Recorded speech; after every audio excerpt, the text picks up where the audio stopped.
All right, Mr. Salinas, thank you for showing up this morning. Um, Going back to your lesson, and I was really impressed by your good classroom management.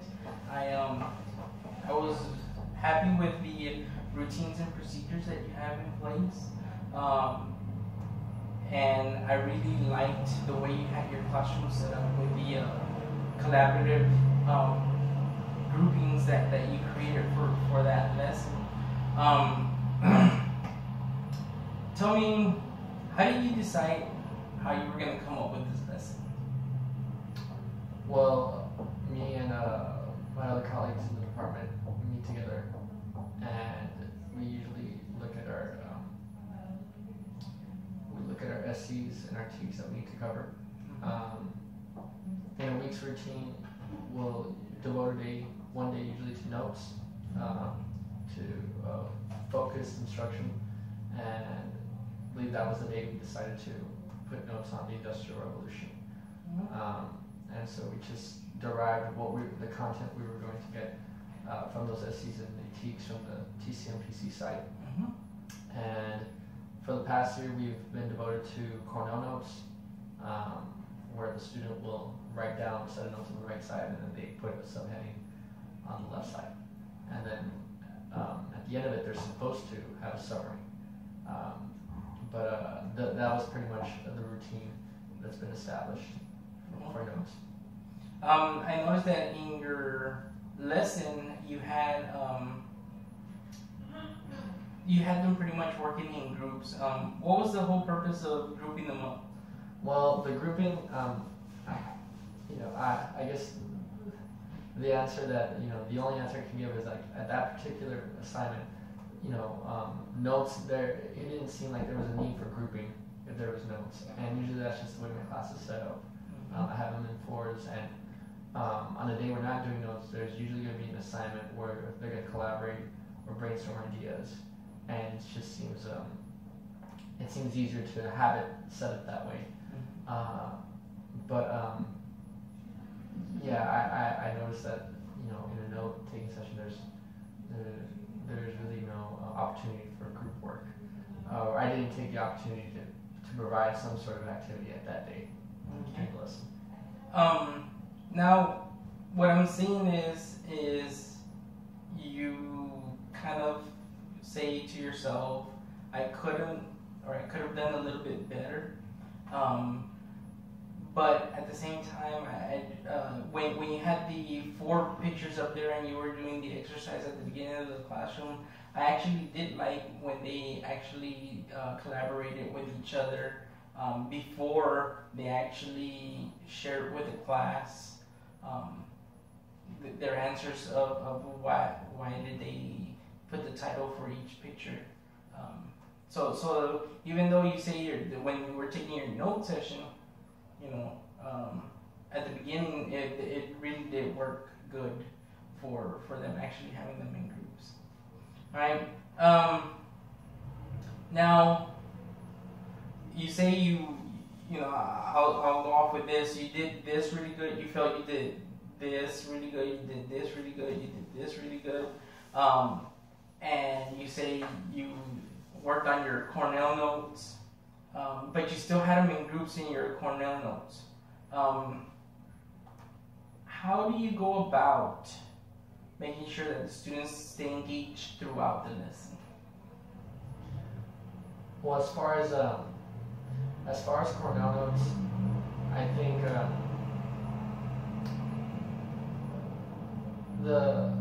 during that session, during that note-taking session, there really wasn't. When we started the Cornell notes, there wasn't a lot of student engagement. I didn't engage them. I didn't initiate the engagement. So perhaps like a question between a slide that asked them to think about it, to discuss with a partner, and then to provide an opinion. Just basic cues to the topic we're studying or we're delving into. And I don't think that was provided on my part. So that could be a way to make the notes a little more engaging. And engaging in the sense that they're going to provide some sort of feedback, or they're going to do something other than just write notes, or have share their thoughts.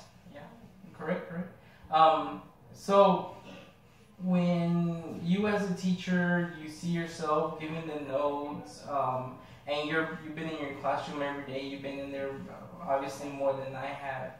How do you as a teacher, how do you tell when students are not engaged? Well, usually like when they're putting their heads down, when they're kind of just staring listlessly into like the air or to the wall. So, or when they're just not, you can see like they're not up to task. Like we go to a different slide and they're not keeping up. So I think those are telltale signs that they're not engaged or they're just not into the lesson. I think for notes, if you're doing notes like that, you'd have to build it up. There would have to be a purpose for the notes. I think the first that day of the class, we had two activities: that manifest destiny picture activity, and then the core notes. And I think I was trying to get too much done in one day. Although that manifest destiny, I liked it. It jumped from manifest destiny it went from an abstract thought to some concrete facts that happened.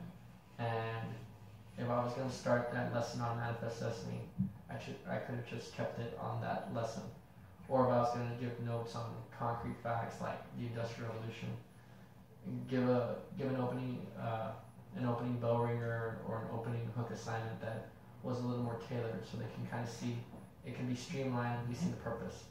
So all in all, like notes, they have to be built up.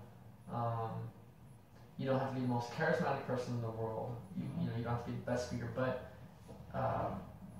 you really have to build up the excitement in a way that they know the purpose of what they're taking notes for. And so I think one way is just to set the purpose for them that day, and keep true to that purpose for whatever it is. Okay. Now, I hear that you want to build up the notes. You want to make it a little bit more engaging. But name one specific strategy that you can think of that will actually create the engagement a little bit better when giving their notes. An exercise, something that you can throw in there in between, something. Well, you can test your knowledge by using a formative assessment, maybe in between, let's just say in between two slides, right? You took a notes on one slide, or maybe two slides ago we were talking about a subject. Well, now you're going to put a pyramid activity on the smart board. So you could have two students, they pair up in partners.